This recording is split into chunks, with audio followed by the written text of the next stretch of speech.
അതിനു മുമ്പായിട്ട് പ്രാർത്ഥിക്കാം, മംഗളാചരണം ചെയ്യാം. ഓം അജ്ഞാനതിമിരാന്തസ്യ ജ്ഞാനാഞ്ജനാശലാകയ ചക്ഷുരുന്മിലിതം യേന തസ്മൈ ശ്രീ ഗുരവേ നമഃ.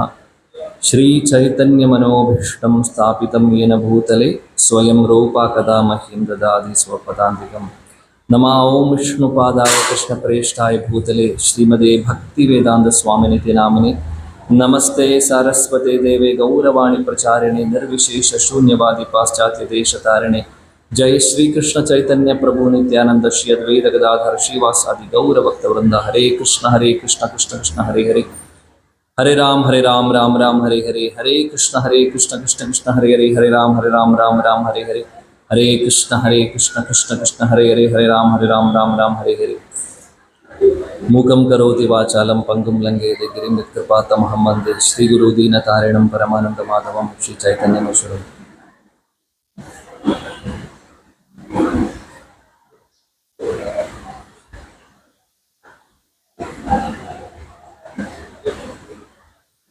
വാഞ്ചാകൽപതരുഭ്യശ്ച കൃപാ സിന്ധുഭ്യേവ ച പതിതാനാം പാവനേഭ്യോ വൈഷ്ണവേഭ്യോ നമോ നമഃ. ഹരേ കൃഷ്ണ. എല്ലാവർക്കും ഒരിക്കൽ കൂടി എൻ്റെ വിനീതമായ സാഷ്ടാംഗ പ്രണാമം. ശ്രീമദ് ഭഗവത്ഗീത ഏറ്റവും പ്രധാനപ്പെട്ട ഒരു ഗ്രന്ഥമാണ്. ഈ ഒരു കാലത്ത് നമ്മൾ ഏറ്റവും കൂടുതൽ വായിക്കേണ്ടതും പഠിക്കേണ്ടതും മനസ്സിലാക്കേണ്ടതുമായിട്ടുള്ള ഒരുപാട് കാര്യം എന്ത് ഇലക്ട്രോണിക് ഉപകരണങ്ങൾ നമ്മൾ വാങ്ങുമ്പോൾ മാർക്കറ്റിൽ നിന്ന് അതിൻ്റെ കൂടെ ഒരു യൂസർ മാനുവൽ കിട്ടും, അല്ലേ? യൂസർ മാനുവൽ എന്തിനാണ്? അതെങ്ങനെ യൂസ് ചെയ്യണം എന്നുള്ളത് അതിൽ പറഞ്ഞിട്ടുണ്ടാവും. ആ യൂസർ മാനുവൽ ഉപയോഗിച്ച് നമ്മൾ ശരിയായിട്ട് അത് ഉപയോഗിക്കുകയാണെങ്കിൽ കുറച്ചു കാലം അത് നമുക്ക് ഉപയോഗിക്കാൻ സാധിക്കും. ഇനി അതിൽ പറയുന്ന കാര്യങ്ങൾ ഫോളോ ചെയ്യാതെ നമുക്ക് ഇഷ്ടമുള്ള രീതിയിൽ ചെയ്തു കഴിഞ്ഞാൽ എന്ത് സംഭവിക്കുന്നു? പെട്ടെന്ന് നശിച്ചു പോകുന്നു, അല്ലേ? അതേപോലെ നമ്മുടെ ഈ ശരീരം ഭഗവാൻ തന്നിട്ടുള്ളതാണ്.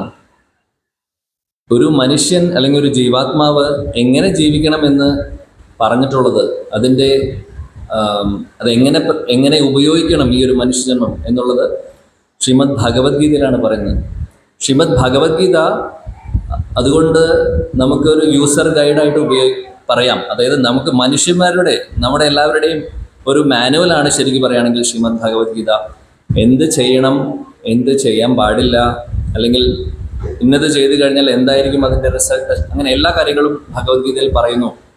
അതുകൊണ്ട് തന്നെ വളരെ വളരെ പ്രാധാന്യമുണ്ട് ശ്രീമദ് ഭഗവത്ഗീത നമ്മൾ മനസ്സിലാക്കേണ്ടതും അതിൽ നിന്നുള്ള ലെസൺസ് എന്തൊക്കെയാണോ അതൊക്കെ മനസ്സിലാക്കി അത് ജീവിതത്തിൽ ആചരിക്കുക എന്നുള്ളത്. അത് പറയുന്നേക്കാൾ മുമ്പ് ഉള്ള സമയത്തിൽ നമ്മൾ ഒരു കഥ നമുക്ക് കേൾക്കാം. ഒരിടത്ത് ഒരു രാജാവ് ഉണ്ടായിരുന്നു. ഈ രാജാവ് വളരെ നല്ല രീതിയിൽ ചാരിറ്റിയൊക്കെ ചെയ്യുന്ന ഒരാളാണ്. അതായത് ഒരുപാട് ദാനധർമ്മങ്ങൾ ചെയ്യുന്ന ഒരു നല്ലൊരു പുണ്യാത്മാവാണ് അദ്ദേഹം. രാജ്യത്തിലെ എല്ലാവർക്കും വലിയ ഇഷ്ടമാണ് അദ്ദേഹത്തെ. ഒരുപാട് ചാരിറ്റി ചെയ്യുന്നു. അതുകൊണ്ട് തന്നെ പ്രജകളെല്ലാവരും സന്തോഷമാണ് അദ്ദേഹത്തിൻ്റെ ആ ഒരു ഭരണത്തിൽ. പക്ഷേ ചെറിയൊരു കുറവ് മാത്രം അദ്ദേഹത്തിനുണ്ടായിരുന്നു. കുറവ് എന്തായിരുന്നു എന്ന് വെച്ചാൽ അദ്ദേഹത്തിന് ഭക്തി എന്ന് പറയുന്ന ഒരു കാര്യം ഇല്ല.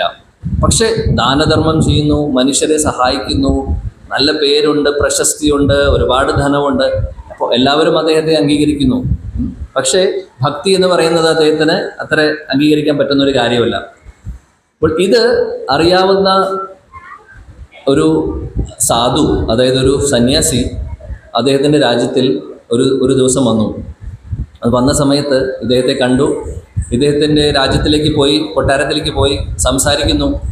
അപ്പോൾ ഈ സാധുവിനെ അറിയാം, സന്യാസിക്ക് അറിയാം, ഈ രാജാവിന് ബാക്കി എല്ലാം നല്ലതാണ്, അദ്ദേഹം നല്ലൊരു പുണ്യാത്മാവാണ്. പക്ഷേ ഈ ഭക്തിയും കൂടെ അദ്ദേഹത്തിൻ്റെ ജീവിതത്തിൽ വരുവാണെങ്കിൽ അദ്ദേഹം വലിയൊരു ഉദാഹരണമാവും ലോകത്തിൽ എല്ലാവർക്കും എന്നുള്ളത് ഈ സാധുവിന് അറിയാവുന്നത് കൊണ്ട് അദ്ദേഹം ഈ ഒരു കാര്യം പറഞ്ഞു കൊടുക്കാൻ വേണ്ടിയിട്ട് ഭക്തിയുടെ പ്രാധാന്യം, ഭക്തിയുടെ സേവനങ്ങൾ ചെയ്യുന്നതിൻ്റെ പ്രാധാന്യം, ഡിവോഷൻ്റെ പ്രാധാന്യം പറഞ്ഞു കൊടുക്കാൻ വേണ്ടിയിട്ടാണ് അദ്ദേഹം രാജ്യത്തിലേക്ക് പോകുന്നത്.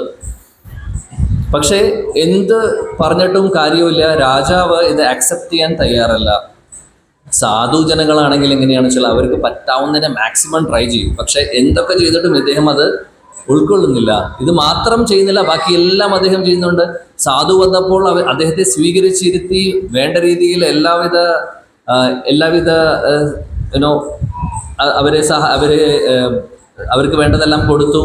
ഒരു അതിഥിയെ സ്വീകരിക്കുന്നതിൻ്റെ മാക്സിമം നല്ല രീതിയിൽ അദ്ദേഹം ചെയ്യുന്നു. എല്ലാവരോടും ബഹുമാനമുണ്ട്, സാധുവിനെയും ബഹുമാനിക്കുന്നുണ്ട്.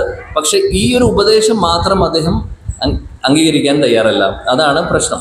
സാധുവാണെങ്കിൽ മാക്സിമം ട്രൈ ചെയ്യുന്നുണ്ട്. അവസാനം ഇദ്ദേഹം റിപ്പീറ്റഡ്ലി വരുവാണ്. അതായത് വീണ്ടും വീണ്ടും രാജ്യത്തേക്ക് വന്നു ഇതാണ് പറയുന്നത്. അവസാനം ഈ രാജാവിന് ദേഷ്യം വന്നു. അവസാനം രാജാവ് പറഞ്ഞു, ഇനി ഇത് പറയാനാണ് അങ്ങ് വരുന്നതെന്നുണ്ടെങ്കിൽ ഒരു പക്ഷേ അങ്ങേക്ക് ഇനി വരാതിരിക്കാം, ഇങ്ങോട്ട് വരണ്ട എന്നുള്ള രീതിയിൽ പറഞ്ഞു. സാധു ജനങ്ങളാണെങ്കിൽ അവരൊക്കെ വാക്ക് തർക്കത്തിന് ഒന്നും പോയില്ല. അവർ പറഞ്ഞു, ഓക്കെ അങ്ങനെയാണ് നിങ്ങളുടെ ആഗ്രഹം, ശരി ഞാൻ ഇനി മുതൽ വരുന്നില്ല എന്ന് പറഞ്ഞു. എന്നിട്ട് ഇദ്ദേഹം സാധു പോയി അവിടെ നിന്ന്. പക്ഷേ ഒരു കാര്യം പറഞ്ഞു സാധു, ഇനി ഞാൻ വരാതിരിക്കണമെങ്കിൽ ഒരു കാര്യം നിങ്ങൾ ചെയ്യണം. അത് ചെയ്യുകയാണെങ്കിൽ ഞാൻ വരില്ല, അല്ലെങ്കിൽ ഞാൻ ഇനിയും വരും.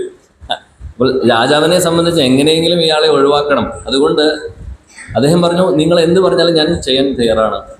എന്നിട്ട് ഇപ്പോൾ ഇദ്ദേഹം പറഞ്ഞു, സാധു പറഞ്ഞു, സന്യാസി പറഞ്ഞു, ഒരു കാര്യം ചെയ്യണം. നിങ്ങൾ വലിയ പ്രശസ്തനായിട്ടുള്ള അല്ലെങ്കിൽ നല്ലൊരു രാജാവാണ്, നിങ്ങൾക്ക് ഒരുപാട് മന്ത്രിമാരുണ്ട്. പക്ഷേ ഞാൻ പറയുന്നു ഒരു മന്ത്രിയും കൂടെ നിങ്ങളുടെ രാജ്യത്ത് വേണം എന്ന് പറഞ്ഞ്. അപ്പോൾ ഇദ്ദേഹം പറയുന്നത് എങ്ങനത്തെ മന്ത്രി ആയിരിക്കണം? അതായത് ഈ രാജ്യത്തിലെ ഏറ്റവും വിഡ്ഢിയായിട്ടുള്ള ഒരാളെ കണ്ടുപിടിച്ച് അദ്ദേഹത്തെ നിങ്ങളുടെ മന്ത്രിയാക്കണം എന്ന് പറഞ്ഞു. അപ്പോൾ ഇദ്ദേഹം പറഞ്ഞു, എൻ്റെ രാജ്യത്ത് എനിക്ക് ഒരുപാട് മന്ത്രിമാരുണ്ട്, ഇനി വിഡ്ഢിയായിട്ടുള്ള മന്ത്രിയെ കൊണ്ടുവന്ന് അദ്ദേഹത്തെ ചീഫ് മിനിസ്റ്റർ ആക്കണം എന്നാണ് പറഞ്ഞിട്ടുള്ളത്. ചീഫ് മിനിസ്റ്റർ ആക്കുമെന്ന് പറഞ്ഞു കഴിഞ്ഞാൽ രാജാവ് ഒന്ന് ആലോചിച്ചു അതെങ്ങനെ ശരിയാവുന്നേ. പക്ഷെ പിന്നീട് അദ്ദേഹത്തിന് അറിയാം ബാക്കിയുള്ള ആൾക്കാരൊക്കെ ഉണ്ടല്ലോ സഹായിക്കാൻ. ഓക്കെ, ഇദ്ദേഹത്തെ ചീഫ് മിനിസ്റ്റർ ആയിക്കോട്ടെ, ഒരു ഡമ്മി പോലെ വെക്കാം, സാരമില്ല, എങ്ങനെയെങ്കിലും ഈ സന്യാസി ഇവിടെ വരുന്നത് നിർത്തണം എന്നുള്ളൊരു ആഗ്രഹം മാത്രമേ അദ്ദേഹത്തിന് ഉണ്ടായിരുന്നുള്ളൂ. അത് പറഞ്ഞ് ഇദ്ദേഹം പറഞ്ഞു, അംഗീകരിച്ചു. അത് പറഞ്ഞു, ഇദ്ദേഹം പറഞ്ഞു, ശരി അങ്ങനെയാണെങ്കിൽ അങ്ങ് ഇത് പറയുകയാണെങ്കിൽ ശരി, ഞാൻ അങ്ങനെ ചെയ്യാം എന്ന് പറഞ്ഞു.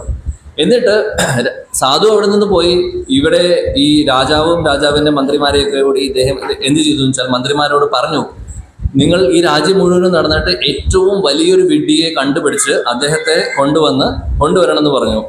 ഇവര് അതിനു വേണ്ടിയിട്ട് ഇറങ്ങി, എല്ലാ മന്ത്രിമാരും ഇറങ്ങി നടക്കുവാണ് വിഡ്ഢികളെ കണ്ടുപിടിക്കാൻ. ഒരു വിഡ്ഢിയെ കണ്ടുപിടിക്കാൻ ഏറ്റവും വലിയ വിഡ്ഢിയായിരിക്കണം, അല്ലെങ്കിൽ ഏറ്റവും വലിയ ഫൂൾ. പക്ഷേ ഒരുപാട് നടന്നു. അപ്പോൾ പലതരത്തിലുള്ള വിഡ്ഢികളെ ഇവർ കണ്ടു. അതായത് ബുദ്ധിയില്ലാത്തവര്, സംസാരിക്കാൻ അറിയാത്തവര്, ഓരോ വിഡ്ഢിത്തങ്ങൾ ചെയ്യുന്നവര്, അങ്ങനെ പല ആളുകളെയും കണ്ടു. പക്ഷേ ഇതിൽ ഏറ്റവും നല്ല വിഡ്ഢി ആരാണെന്ന് ഇവർക്ക് തിരിച്ചറിയുന്നില്ല. വലിയൊരു ബുദ്ധിമുട്ടുള്ള കാര്യമാണ്. എങ്ങനെ നമ്മൾ തിരിച്ചറിയും? അവസാനം ഇവർ നടന്ന് ക്ഷീണമായി കൊണ്ടിരിക്കുന്ന സമയത്ത് കുറച്ച് പോയപ്പോൾ ഒരു മരത്തിൻ്റെ മുകളിൽ ഒരാളിരിക്കുന്നുണ്ട്. അദ്ദേഹം ആ മരത്തിൻ്റെ മുകളിൽ ഇരുന്ന് അതേ കൊമ്പ് തന്നെ മുറിക്കുകയാണ് ചെയ്യുന്നത്. അപ്പോൾ ഇതുവർ കാണുന്നുണ്ട്. ഇരിക്കുന്ന കൊമ്പ് മുറിക്കുകയെന്ന് കേട്ടിട്ടില്ലേ? അത് ചെയ്തുകൊണ്ടിരിക്കുകയാണ്. സാധാരണ ആരും ചെയ്യില്ല. കാര്യം മുറിച്ചു കഴിഞ്ഞാൽ, കൊമ്പ് മുറിഞ്ഞു കഴിഞ്ഞാൽ നിലത്ത് വീഴും അല്ലേ, വലിയൊരു മരമാണ്. അപ്പോൾ ഇവരിത് കണ്ടു നോക്കി നിന്നു. അപ്പോൾ മനസ്സിലായി ഇദ്ദേഹം നമ്മൾക്ക് പറ്റുന്ന ഒരു കാൻഡിഡേറ്റ് ആണെന്ന് തോന്നുന്നു. കുറച്ചും കൂടെ ഒന്ന് വാച്ച് ചെയ്യാം എന്തായാലും ചെയ്യണമെന്ന് നോക്കാൻ എന്ന് വേണ്ടി. ഇയാളോട് പറഞ്ഞു ഇവരെല്ലാവരും കൂടിയിട്ട്, നിങ്ങൾ എന്താ ചെയ്യുന്നത്? അപ്പോൾ അദ്ദേഹം പറഞ്ഞു, മരത്തിന്റെ മുകളിലിരിക്കുന്ന ആൾ പറഞ്ഞു, നിങ്ങൾക്ക് കണ്ടുകൂടെ, ഞാൻ മരം മുറിച്ചുകൊണ്ടിരിക്കുകയാണ്, കൊമ്പ് മുറിച്ചുകൊണ്ടിരിക്കുകയാണ്. അപ്പോൾ ഈ കൊമ്പ് മുറിച്ചു കഴിഞ്ഞാൽ നിങ്ങൾ താഴെ വീഴില്ലേ എന്ന് ഇവർ ചോദിക്കുന്നുണ്ട് മന്ത്രിമാര്. താഴെ വീഴുന്നു നിങ്ങൾ പറഞ്ഞാൽ മതി, ഞാൻ താഴെ വീഴില്ല, ഞാൻ ഇതിനു മുമ്പ് കുറെ കൊമ്പുകൾ മുറിച്ചിട്ടുണ്ട് എന്ന് ഇദ്ദേഹം പറയുന്നുണ്ട്. അപ്പോൾ ഇവർ തമ്മിൽ ഇങ്ങനെ വാക്ക് തർക്കം നടന്നുകൊണ്ടിരിക്കുകയാണ്. ഇദ്ദേഹം പറയുന്നു ഞാൻ വീഴില്ല. അവസാനം ഇദ്ദേഹം മുറിച്ചുകൊണ്ടിരിക്കുന്നു. മുറിച്ച് അവസാനം ഇവരുടെ മുമ്പിൽ തന്നെ അയാൾ വീണ് കഴിഞ്ഞപ്പോൾ ഇയാൾ ഉടനെ തന്നെ അവിടെ നിന്ന് ചാടി എഴുന്നേറ്റ് ഇവരോട് പറഞ്ഞു, ഇവരെ കെട്ടിപ്പിടിക്കുന്നു, കാലിൽ വീഴുന്നു, നിങ്ങൾ വല്ല ജ്യോത്സ്യന്മാരാണോ? ഞാൻ അവിടെ നിന്ന് വീഴുന്നത് നിങ്ങൾ പ്രെഡിക്റ്റ് ചെയ്തുള്ളൂ, നിങ്ങൾ സാധാരണ ആൾക്കാരൊന്നുമല്ല, ഇത് നിങ്ങൾക്ക് എങ്ങനെ മനസ്സിലായി? ഞാൻ അവിടെ നിന്ന് വീഴുന്നത് നിങ്ങൾക്ക് എന്നെ മനസ്സിലായി. അപ്പോൾ ഇവർക്ക് മനസ്സിലായി ആർക്കാണ് അറിയാത്തത് ഇരിക്കുന്ന കൊമ്പ് മുറിച്ചാൽ വീഴും എന്നുള്ളത് ഇവർ ചിന്തിക്കുകയാണ്. പരസ്പരം ഇവർ സംസാരിക്കുകയാണ്. അപ്പോൾ എനിക്ക് തോന്നുന്നു അവർ പറയുന്നു, ഇതിനും വലിയൊരു വിഡ്ഢി വേറെ ഉണ്ടാവില്ല, ഇത് വലിയൊരു കണ്ടുപിടുത്തമോ അല്ലെങ്കിൽ ഇതിന്റെ ജ്യോതിഷമോ അറിയേണ്ട കാര്യമില്ല, ഇരിക്കുന്ന കൊമ്പ് മുറിച്ചു കഴിഞ്ഞാൽ താഴെ വീഴും എന്നുള്ളത്. പക്ഷെ ഇയാള് അത് വലിയൊരു സംഭവമായിട്ട് എടുത്ത് പറയുവാണ്. അപ്പോൾ അപ്പോൾ ഇദ്ദേഹത്തിനോട് പിന്നീട് സംസാരിച്ചപ്പോൾ മനസ്സിലായി ഇദ്ദേഹം പരമവിഡ്ഢിയാണെന്ന് മനസ്സിലായി. അപ്പോൾ ഇവർ തമ്മിൽ ചർച്ച ചെയ്ത് തീരുമാനിച്ചു, ശരി ഇയാളെ കൊണ്ടുപോകാം നമുക്ക് രാജാവിൻ്റെ അടുത്തേക്ക്, നല്ല ശരിയായിട്ടുള്ള കാൻഡിഡേറ്റിനെ കിട്ടി എന്ന് പറഞ്ഞ് ഇദ്ദേഹത്തെ കൊണ്ടുപോയി രാജാവിൻ്റെ മുമ്പിലേക്ക് കൊണ്ടുവന്നു. എന്നിട്ട് പറഞ്ഞു, ഇദ്ദേഹം അങ്ങ് പറഞ്ഞതുപോലെ സാധു പറഞ്ഞതിനനുസരിച്ച് ഒരു ഏറ്റവും വലിയ വിഡിയെ ഞങ്ങൾ കണ്ടുപിടിച്ചിട്ടുണ്ട്, അപ്പോയിന്റ് ചെയ്തോളൂ ചീഫ് മിനിസ്റ്റർ ആയിട്ട്. രാജാവ് പറഞ്ഞു സന്തോഷമായി രാജാവിന്. ഇയാൾക്കാണെങ്കിൽ താല്പര്യമില്ല. ഇയാൾ പറഞ്ഞു, എനിക്ക് ഈ രാജ്യത്തൊന്നും നിൽക്കാൻ സാധിക്കില്ല, എനിക്ക് ചീഫ് മിനിസ്റ്റർ ഒന്നും ആവാൻ സാധിക്കില്ല, എനിക്ക് എൻ്റെതായിട്ടുള്ള ജോലിയുണ്ട്, നിങ്ങളുടെ കൂടെ ഈ രാജ്യത്ത് നിൽക്കാൻ സാധിക്കില്ല. രാജാവിന് ദേഷ്യം വന്നു. കാര്യം സാധു വരാതിരിക്കാൻ വേണ്ടിയിട്ടാണ് ഇത് ചെയ്യുന്നത്. അപ്പോൾ രാജാവിന് ഇയാളെ പിടിച്ചു നിർത്തിയേ പറ്റൂ. രാജാവ് പറഞ്ഞു, നിങ്ങൾ നിന്നില്ലെങ്കിൽ നിങ്ങളെ ഞാൻ ചിലപ്പോൾ എന്തെങ്കിലും ചെയ്യും എന്ന് പറഞ്ഞു. ഇയാൾ പറഞ്ഞു, നിങ്ങൾ എന്ത് പറഞ്ഞാലും ശരി, എനിക്ക് താല്പര്യമില്ല അവിടെ നിൽക്കാൻ. അവസാനം ഇവരൊരു അഗ്രിമെന്റിലെത്തി. അഗ്രിമെന്റ് എന്താണെന്ന് വെച്ചാൽ രാജാവിനോട് ചോദിച്ചു, ഇനി ഞാൻ ഇവിടുന്ന് പോകാൻ വേണ്ടി ഞാൻ എന്താ ചെയ്യേണ്ടത്, അല്ലെങ്കിൽ എന്ന് എനിക്ക് പോകാൻ സാധിക്കും, ഇവിടെ നിന്ന് എത്ര കാലം നിൽക്കേണ്ടി വരും? രാജാവ് പറഞ്ഞു, നിന്നേക്കാൾ വലിയൊരു വിഡ്ഢിയെ നീ കൊണ്ടുവരുവാണെങ്കിൽ, അയാളെ നീ ചീഫ് മിനിസ്റ്റർ ആക്കുകയാണെങ്കിൽ, നിന്റെ സ്ഥാനം അയാൾക്ക് കൊടുത്തതിന് ശേഷം നിനക്ക് ഈ രാജ്യത്ത് നിന്ന് പോവാം. അതാണ് അവർ തമ്മിലുണ്ടായിരുന്ന ഒരു വ്യവസ്ഥ. അപ്പോൾ ഇദ്ദേഹം പറഞ്ഞു, ശരി അങ്ങനെയാണെങ്കിൽ അദ്ദേഹത്തിന്റെ അന്നത്തെ മുതൽ ഡ്യൂട്ടിയാണ് വലിയൊരു വിഡ്ഢിയെ കണ്ടുപിടിക്കുന്നത്. ഓൾറെഡി ഇയാൾ വിഡ്ഢിയാണ്, വേറൊരു വിഡ്ഢിയെ കണ്ടുപിടിക്കണം എന്നുള്ളത്. ശരി, അദ്ദേഹം അവിടെ ജോലി തുടർന്നു. അങ്ങനെ കുറേ വർഷങ്ങൾ കഴിഞ്ഞു. ഇയാൾ തപ്പുന്നുണ്ട്, ആരും കിട്ടുന്നില്ല. ഒരുപാട് നടന്നു, ഒരു വിഡ്ഢിയും കിട്ടുന്നില്ല. ഇയാളാണെങ്കിൽ ചീഫ് മിനിസ്റ്ററായിട്ട് കണ്ടിന്യൂ ചെയ്തുകൊണ്ടിരിക്കുകയാണ് കുറേ കാലം. അങ്ങനെ രാജാവിന് വയസ്സായി തുടങ്ങി. രാജാവ് വയസ്സായി കിടക്കാൻ മരണക്കിടക്കയിൽ എത്തി അദ്ദേഹം. ഇപ്പൊ രാജാവിന് കുറച്ച് ബുദ്ധി തെളിഞ്ഞു തുടങ്ങി. അദ്ദേഹത്തിന് മനസ്സിലായി, ഞാൻ ജീവിതത്തിൽ കുറേ കാര്യങ്ങൾ ചെയ്തു, ഒരുപാട് പൈസ ഉണ്ടാക്കി, ഒരുപാട് രാജ്ഞിമാരുണ്ട്, ഒരുപാട് കാര്യങ്ങൾ ചെയ്തിട്ടുണ്ട്. പക്ഷെ എനിക്ക് ഇതുവരെ ഒരു മനസ്സിനൊരു സമാധാനവും സന്തോഷവും ഇതുവരെ കിട്ടിയിട്ടില്ല, ഒരു സാറ്റിസ്ഫാക്ഷൻ കിട്ടിയിട്ടില്ല. അതെന്താണ് സംഭവം? അപ്പോൾ അദ്ദേഹത്തിന് മനസ്സിലായി, something is wrong, I have not done something which I was suppose to do എന്നുള്ളൊരു ചിന്ത അദ്ദേഹത്തിന് വന്നുകൊണ്ടിരിക്കുക. ആ സമയത്ത് അദ്ദേഹത്തിന് മനസ്സിലായി, ഞാൻ ഇനി കുറച്ച് ദിവസത്തിനകം ഞാൻ മരിക്കും. അതുകൊണ്ട് അദ്ദേഹം പറയുവാണ്, അദ്ദേഹം ഈ ചീഫ് മിനിസ്റ്ററിനെ ആദ്യം വിളിച്ചു. എന്നിട്ട് പറഞ്ഞു, എനിക്കൊരു കാര്യം പറയാനുണ്ട്, ഞാൻ ഒരു വലിയ യാത്രയ്ക്ക് പോവാന്ന് പറഞ്ഞാൽ അദ്ദേഹം മരിക്കാൻ പോവാണെന്നാണ് പറയുന്നത്. ഈ പറയുന്നത് ആരോടാണ്? വിഡ്ഢിയായിട്ടുള്ള മിനിസ്റ്ററിനോട്. ഇത് കേട്ട പാടെ അദ്ദേഹം ചോദിച്ചു, എങ്ങോട്ടാണ് അങ്ങ് പോകുന്നത്? ഞാൻ രഥമൊക്കെ അറേഞ്ച് ചെയ്യാം, എത്ര രഥം വേണം, കൂടെ ആരൊക്കെ വരുന്നുണ്ട്? രാജാവ് പറഞ്ഞു, അങ്ങനെ എല്ലാവരെയും കൊണ്ടുപോകാൻ പറ്റുന്ന സ്ഥലമൊന്നും അല്ലാതെ ഞാൻ മാത്രം പോകേണ്ട സ്ഥലവും. അങ്ങനെയാണെങ്കിലും അപ്പൊ അങ്ങയുടെ ഭക്ഷണം എങ്ങനെ ശരിയാവും? ആരെങ്കിലും വരണ്ടേ കൂടെ? അങ്ങേക്ക് കുക്ക് ചെയ്ത് തരാൻ, അങ്ങയെ സഹായിക്കാൻ ആരെങ്കിലും കൂടെ? അപ്പൊ ഒരു കാര്യം ചെയ്യാം, ഇവിടെയുള്ള അങ്ങയുടെ രാജ്ഞിമാരോടൊക്കെ ഞാൻ പറയാം, എല്ലാവരോടും റെഡിയാവും പറയാം, എന്നിട്ട് നമുക്ക് യാത്രയ്ക്ക് പോവാം.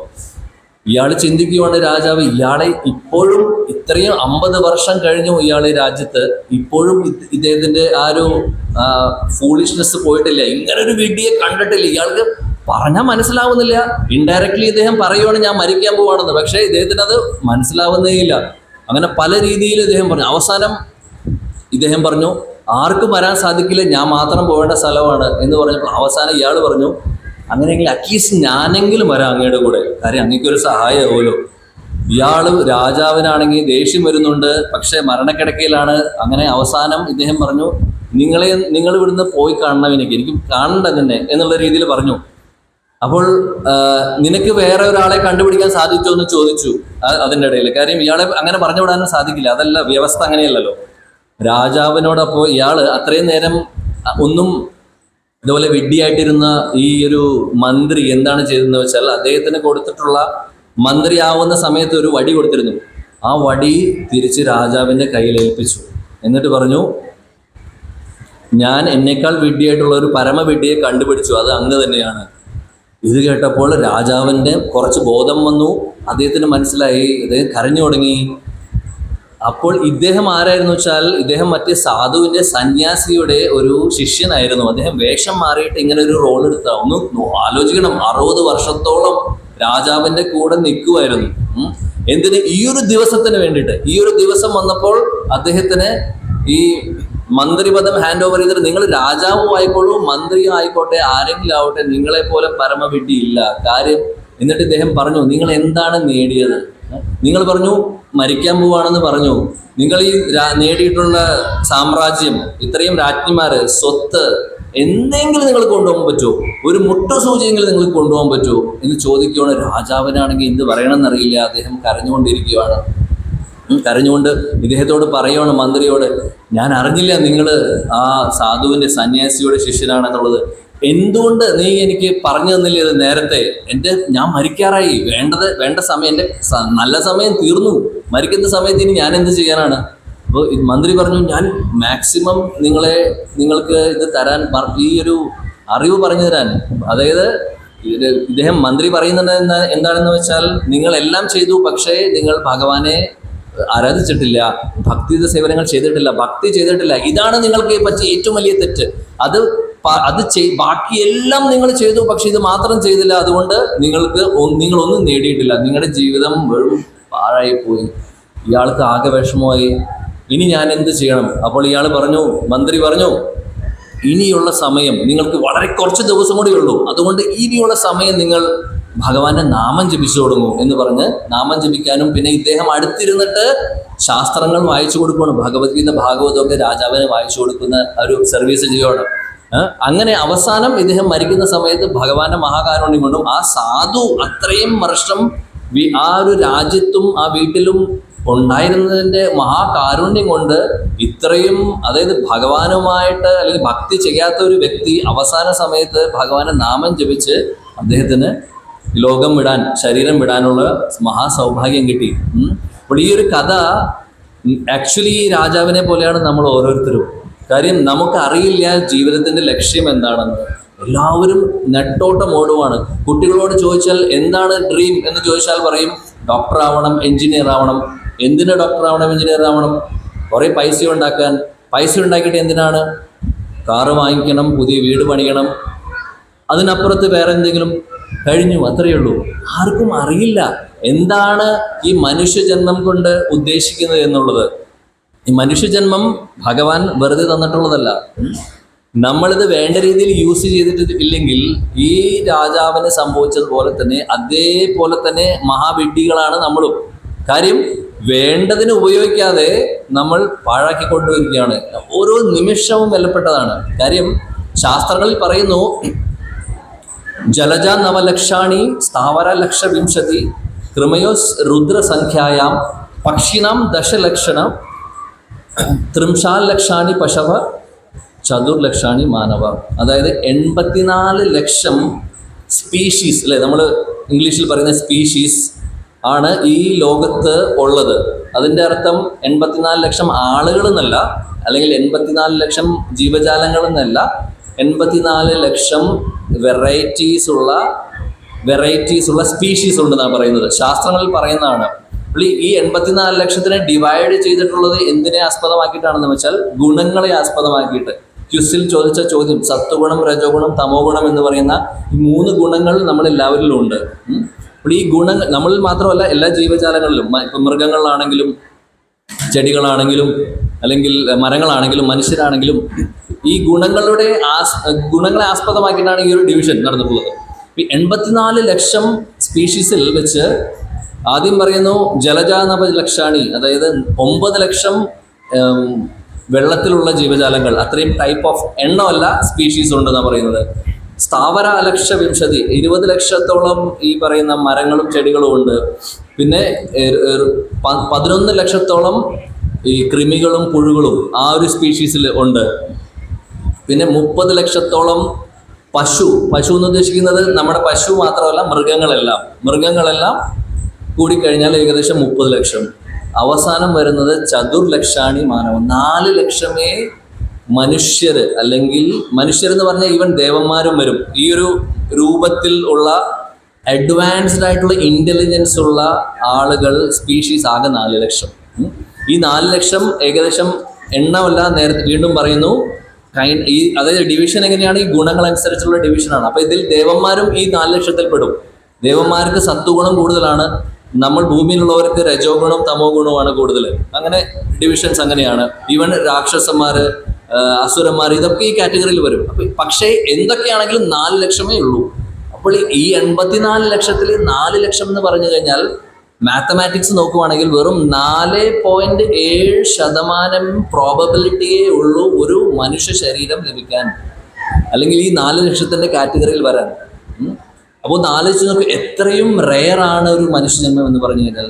നമ്മൾ വിചാരിക്കുന്ന പോലെയല്ല, ഇന്നും ഇന്നലെയും തുടങ്ങിയിട്ടുള്ള ഒരു പ്രയാണമല്ല നമ്മൾ ഈ ലോകത്ത്. ഈ ഭൗതിക ലോകം ഭഗവാൻ സൃഷ്ടിച്ചു. ഈ ഒരു ബ്രഹ്മാണ്ടത്തിൻ്റെ ആയുസ് എന്ന് പറഞ്ഞാൽ ഏകദേശം ശാസ്ത്രത്തിലെ കണക്ക് പ്രകാരം ഇപ്പോൾ ഏകദേശം ബ്രഹ്മാവിൻ്റെ 50 വയസ്സോളം ആയിട്ടുണ്ടെന്നാണ് പറയുന്നത്.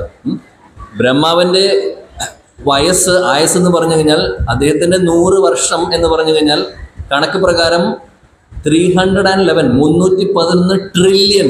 എത്ര പൂജ്യങ്ങളുണ്ടെന്ന് കുട്ടികൾ പൂജ്യമിട്ട് നോക്കിക്കോളൂ. ട്രില്യൺ എത്ര പൂജ്യം ഉണ്ടെന്ന്. 311 ട്രില്യൺ 40 ബില്യൺ വർഷങ്ങളാണ് ബ്രഹ്മാവിൻ്റെ ആയുസ്. അതിൽ ഏകദേശം പകുതി കഴിഞ്ഞിട്ടുണ്ടെന്നാണ് പറയുന്നത് ഈ ബ്രഹ്മാണ്ടത്തിലെ. അപ്പോൾ ചുരുക്കം പറഞ്ഞു കഴിയുകയാണെങ്കിൽ അത്രയുമെങ്കിലും കാലമായിട്ടുണ്ട് നമ്മൾ ഈ ബ്രഹ്മാണ്ടത്തിൽ 100%. കാരണം സൃഷ്ടി നടക്കുമ്പോൾ ജീവജാലങ്ങളെ എല്ലാവരെയും സൃഷ്ടിച്ചിട്ടുണ്ട്. പക്ഷേ എല്ലാവരും മനുഷ്യരായിക്കൊള്ളുന്നില്ല. കഴിഞ്ഞ ജന്മങ്ങളിലെ ആ ഒരു കർമ്മത്തിൻ്റെ ബേസിസിലാണ് നമുക്ക് അടുത്ത ബോഡി കിട്ടുന്നത്. ഇതനുസരിച്ച് ഇങ്ങനെ മാറിക്കൊണ്ടിരിക്കുകയാണ്. നമ്മൾ ഓരോരുത്തരും ട്രാൻസ്മൈഗ്രേഷൻ ചെയ്തുകൊണ്ടിരിക്കുകയാണ്. ഒരു ശരീരത്തിൽ നിന്ന് വേറെ ശരീരം, വേറെ ശരീരത്തിൽ നിന്ന് വേറെ ശരീരത്തിലേക്ക്. അങ്ങനെ ഇതിനു മുമ്പും നമുക്ക് മനുഷ്യ ശരീരം കിട്ടിയിട്ടുണ്ടാവും. പക്ഷെ നമ്മളത് വേണ്ട രീതിയിൽ ഉപയോഗിച്ചിട്ടുണ്ടാവില്ല. ചിലപ്പോൾ നമ്മൾ ഇന്ദ്രനായിട്ടുണ്ടാവും, ചന്ദ്രനായിട്ടുണ്ടാവും, സൂര്യദേവനായിട്ടുണ്ടാവും. ഈ പൊസിഷനൊക്കെ നമ്മൾ ഹോൾഡ് ചെയ്തിട്ടുണ്ടാവും. പക്ഷേ അവസാനം ഇപ്പോൾ പിന്നെ അത് മാത്രമല്ല, ചിലപ്പോൾ മൃഗങ്ങളായിട്ടുണ്ടാവും, കൃമി ആയിട്ടുണ്ടാവും, ചെടിയായിട്ടുണ്ടാവും, മരങ്ങളായിട്ടുണ്ടാവും. എല്ലാ സ്പീഷീസിലൂടെയും കടന്നു പോയിട്ടുണ്ടാവും നമ്മൾ. കാര്യം അത്രയും വർഷങ്ങളായി നമ്മളെല്ലാവരും ഇവിടെ. ഒരിക്കൽ ദ്വാരകയിൽ കൃഷ്ണനും രുക്മിണി ദേവിയും കൂടി ഇരിക്കുന്ന സമയത്ത് അവർ രണ്ടുപേരും കൂടെ ഇരുന്ന് പേഴ്സണലി സംസാരിച്ചു കൊണ്ടിരിക്കുക. ആ സമയത്ത് ഒരു ചെറിയൊരു ഉറുമ്പ്, വലിയൊരു ഉറുമ്പ് അത് കൂടെ നടന്നു പോകായിരുന്നു. ഈ ഉറുമ്പിനെ കണ്ട് കൃഷ്ണൻ ചിരിക്കുകയാണ്. രുക്മിണി ദേവി ചോദിച്ചു, നിങ്ങൾ എന്തിനാ ഈ ഉറുമ്പിനെ കണ്ട് ചിരിക്കുന്നത്, എന്താണ് കാര്യം എന്ന് ചോദിച്ചു. അപ്പോൾ കൃഷ്ണൻ പറയുകയാണ്, നിനക്കറിയോ 7 പ്രാവശ്യം ദേവേന്ദ്രനായതാണ് ഈ ഉറുമ്പ്. ഇപ്പോൾ ഇതാ ഉറുമ്പായി നടക്കുന്നു. ഇതാണ് നമ്മുടെ അവസ്ഥ. നമ്മളുമായിട്ടുണ്ടാവും, നമ്മളും ദേവേന്ദ്രനൊക്കെ ആയിട്ടുണ്ടാവും. പക്ഷേ വേണ്ട കാര്യത്തിന് വേണ്ടി ഈ ഒരു മനുഷ്യജന്മം ഉപയോഗിച്ചിട്ടില്ല, അല്ലെങ്കിൽ ഈ ഒരു ബോഡി, അല്ലെങ്കിൽ നമ്മുടെ ഈ ഒരു അഡ്വാൻസ്ഡ് ആയിട്ടുള്ള ഇൻ്റലിജൻസ് ഉപയോഗിച്ചിട്ടില്ല. അപ്പോൾ ഇൻ്റലിജൻസ് എന്ന് പറയുന്നത് തന്നെ എന്താണ്? അതായത് ശരിയെ ശരിയായിട്ടും തെറ്റിനെ തെറ്റായിട്ടും വേർതിരിച്ചറിയാവുന്ന കഴിവിനെയാണ് ബുദ്ധി എന്ന് പറയുന്നത്. നമുക്കിപ്പോഴും അറിയില്ല എന്താണ് ശരി, എന്താണ് തെറ്റ്. അപ്പോൾ ഈ ശരിയും തെറ്റും എവിടെ നിന്ന് പഠിക്കാൻ പറ്റും, അല്ലെങ്കിൽ നമ്മുടെ ബുദ്ധിയെ നമുക്ക് എങ്ങനെ ഷാർപ്പൻ ചെയ്യാൻ പറ്റും? പെൻസിൽ ഷാർപ്പൻ ചെയ്യുന്ന പോലെ ബുദ്ധിയെ ഷാർപ്പൻ ചെയ്യണം നമ്മൾ, എന്നാലേ കാര്യങ്ങൾ തിരിച്ചറിയാൻ സാധിക്കുള്ളൂ. ഇതാണ്, ഈ ഒരു മെസ്സേജാണ് നമുക്ക് ശാസ്ത്രങ്ങളിൽ പറഞ്ഞിട്ടുള്ളത്, ഭഗവത്ഗീതയിൽ പറഞ്ഞിട്ടുള്ളത്. എങ്ങനെ നമ്മൾ നമ്മുടെ ഈ ജീവിതത്തെ, ഈ ഒരു മനുഷ്യജന്മത്തെ യൂട്ടിലൈസ് ചെയ്യണം എന്നുള്ളത് ഭഗവാൻ വളരെ ക്ലിയർ ആയിട്ട് ഭഗവത്ഗീതയിൽ പറയുന്നുണ്ട്, മറ്റുള്ള ശാസ്ത്രങ്ങളിലും പറയുന്നുണ്ട്. അപ്പോൾ ഇതാണ് ഒരു അഡ്വാൻസ്ഡ് ഇൻ്റലിജൻസ് കിട്ടിയിട്ടുള്ള നമ്മളെ പോലുള്ള ആളുകൾ ചെയ്യേണ്ടത്. നിർഭാഗ്യവശാൽ നമുക്ക് സമയമില്ല. നമ്മളെല്ലാവരും നമ്മുടെ പേഴ്സണൽ കാര്യങ്ങളിൽ വ്യാപൃതരാണ്. ഭഗവാന്റെ കാര്യം വരുമ്പോൾ സമയമില്ല. എനിക്ക് ജോലിക്ക് പോകണം, ഈ റെസ്പോൺസിബിലിറ്റി എല്ലാം ഉണ്ട്. ഒരു 10 മിനിറ്റ് ഭഗവാന്റെ മുമ്പിൽ ഇരുന്ന് നാമം ജപിക്കാൻ സമയമില്ല. നമ്മൾ മറക്കുകയാണ് ചെയ്യുന്നത്. ഈ മനുഷ്യ ശരീരം തന്നതും ഭഗവാനാണ്, നമ്മൾക്ക് ഇവിടെ ജീവിക്കാനുള്ള വായു തരുന്നതും ഭഗവാനാണ്, വെള്ളം തരുന്നതും ഭഗവാനാണ്, എല്ലാം സപ്ലൈ ചെയ്യുന്നതും ഭഗവാനാണ്. പക്ഷേ നമ്മൾ അദ്ദേഹത്തെ മറന്നു പോയിരിക്കുന്നു. ഇതാണ് ഏറ്റവും വലിയൊരു പ്രശ്നം നമ്മളെല്ലാവരും ഫേസ് ചെയ്തുകൊണ്ടിരിക്കുന്നത്. ഇതിൽ നിന്ന് പുറത്തു വരിക എന്ന് പറയുന്നതാണ് ഏറ്റവും വലിയ കാര്യം നമുക്ക് ഈ മനുഷ്യജന്മം കൊണ്ട് ചെയ്യാൻ സാധിക്കുന്നത്. പറയുന്നു ശാസ്ത്രങ്ങളിൽ, ആഹാര നിദ്ര ഭയം മൈഥുനം ച സാമാന്യമേതാത് പശുഭി നരാണാം ധർമ്മോഹി തേഷാം അധികോ വിശേഷോ ധർമ്മേന ഹീന പശുഭി സമാനം. അതായത് മഹാഭാരതത്തിൽ പറഞ്ഞിട്ടുള്ള ശ്ലോകമാണ്. ഇതിൽ പറയുന്നു 4 ആക്ടിവിറ്റീസിനെ കുറിച്ച് പറയുന്നുണ്ട്. ഇതിൽ 4 കാര്യങ്ങൾ. എന്താണ്? ആഹാര, കഴിക്കുക എന്നുള്ളത്; നിദ്ര, ഉറക്കം; ഭയം എന്ന് പറഞ്ഞു കഴിഞ്ഞാൽ ശത്രുക്കൾ വരുമ്പോൾ നമ്മൾ തിരിച്ച് പ്രതിരോധം ചെയ്യുന്നു, ഡിഫെൻഡ് ചെയ്യുന്നതിനെ. അതേപോലെ മൈഥുനം എന്ന് പറഞ്ഞാൽ സ്ത്രീ പുരുഷരും തമ്മിലുള്ള ആ ഒരു ബന്ധം. ഈ 4 കാര്യങ്ങൾ മനുഷ്യരിൽ മാത്രമല്ല മൃഗങ്ങളിൽ നമ്മൾക്ക് കാണാൻ സാധിക്കും. ശരിയാണോ? അവരും ഉറങ്ങുന്നുണ്ട്, അവരും കഴിക്കുന്നുണ്ട്, മൈഥുനം അവരും സ്ത്രീ പുരുഷരും തമ്മിലുള്ള ആ സ്പീഷീസിലുള്ള തമ്മിലുള്ള ബന്ധം നടക്കുന്നുണ്ട്, റീപ്രൊഡക്ഷൻ നടക്കുന്നുണ്ട്. കൂട്ടത്തിൽ എന്താണ് ഡിഫെൻഡിങ്ങും, അതായത് ശത്രുക്കൾ ടെറിട്ടറിയിൽ കയറി കഴിഞ്ഞാൽ അവർ ഡിഫെൻഡ് ചെയ്യും, അല്ലെ? നമ്മുടെ ഡിഫൻസ് ചിലപ്പോൾ തോക്കെടുത്തിട്ടായിരിക്കില്ല, വാക്കുകൊണ്ടായിരിക്കും മനുഷ്യർ ഡിഫെൻഡ് ചെയ്യുന്നത്, പക്ഷേ ഡിഫൻസ് ഉണ്ട്. ഈ 4 ആക്ടിവിറ്റീസും മനുഷ്യർക്കും അതേപോലെ തന്നെ മൃഗങ്ങൾക്കും കോമൺ ആണ്. അപ്പോൾ ഈ ഒരു ശ്ലോകത്തിൽ പറയുന്നത് കോമൺ ആണ് എന്ന് പറഞ്ഞതിന് ശേഷം അവസാനത്തെ 2 വരിയിൽ പറയുന്നു ധർമ്മോഹി തേഷാം അധികോ വിശേഷോ, അതായത് ധർമ്മം ചെയ്യുക എന്ന് പറയുന്നതാണ് ഏറ്റവും പ്രധാനപ്പെട്ട കാര്യം. ധർമ്മേന ഹീന പശുഭി സമാനം, അതായത് ധർമ്മം ചെയ്തില്ലെങ്കിൽ നമ്മളും മൃഗങ്ങളും തമ്മിൽ വ്യത്യാസമില്ല എന്ന് പറയുന്നത്. അതായത് മനുഷ്യനെയും മൃഗങ്ങളെയും തമ്മിൽ വേർതിരിപ്പിക്കുന്നത് ഈ 4 കാര്യങ്ങളല്ല. കാര്യം അത് കോമൺ ആണ്. അവര് വഴിയിൽ കിടന്നുറങ്ങുന്നു, നമ്മൾ ഡൺലപ്പിന്റെ ബെഡിൽ കിടക്കുന്നു, അത്രയുള്ള വ്യത്യാസം. നമ്മൾ ഡൈനിങ് ടേബിളിന്റെ മുകളിൽ ഇരുന്ന് നല്ല പ്ലേറ്റിൽ കഴിക്കുന്നു, അവര് വഴിയിൽ ഇട്ട് കൊടുത്താൽ മൃഗങ്ങൾ ഭക്ഷണം കഴിക്കുന്നു. അതേപോലെ മൈഥുനമാണെങ്കിൽ നമ്മൾ വീടിനകത്ത് ബെഡ്റൂമിൽ, അവര് വഴിയിൽ.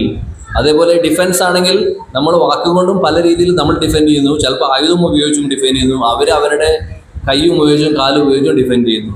എന്താണ് വ്യത്യാസം? ഒരു വ്യത്യാസവും ഇല്ല. പക്ഷെ എവിടെയാണ് വ്യത്യാസമുള്ളത്? ധർമ്മം ചെയ്യാനുള്ള ആ ഒരു കേപ്പബിലിറ്റി മൃഗങ്ങൾക്കില്ല, മനുഷ്യർക്ക് മാത്രമേ ഉള്ളൂ. എന്താണ് ധർമ്മം? ധർമ്മം എന്ന് പറഞ്ഞ സിമ്പിൾ ഡെഫിനിഷനാണ്. അതായത് ഭക്തി എന്ന് പറയുന്നതിനെ ധർമ്മം എന്ന് വിളിക്കാം. അതായത് പരസ്പരം സ്നേഹിക്കുക, നമ്മളെല്ലാവരും ഭഗവാന്റെ അംശമാണെന്ന് മനസ്സിലാക്കിക്കൊണ്ട് പരസ്പരം സ്നേഹിക്കുക, എല്ലാവരും യൂണിറ്റിയോടുകൂടി മുന്നോട്ട് പോവുക, കൂട്ടത്തിൽ ഭഗവാന്റെ നാമം ജപിച്ച് ഭക്തിയുത സേവനങ്ങൾ ചെയ്യുക. ഇതാണ് ധർമ്മം. ഭാഗവതം പറയുന്നു സവൈ പുംസ പരോ ധർമ്മ യഥോ ഭക്തിർ അധോക്ഷജേ. പരമമായിട്ടുള്ള ധർമ്മം എന്ന് പറഞ്ഞാൽ ഭക്തിർ, യഥോ ഭക്തിർ അധോക്ഷജേ. ഭഗവാൻ കൃഷ്ണനെ, ഭഗവാൻ വിഷ്ണുവിനെ, ഭഗവാൻ നാരായണനെ നമ്മൾ ഭജിക്കുന്നത് അല്ലെങ്കിൽ ഭക്തിയുത സേവനങ്ങൾ ചെയ്യുന്നത്, അതാണ് പരമമായിട്ടുള്ള ധർമ്മം, പരോധർമ്മം എന്ന് വിളിക്കുന്നത്.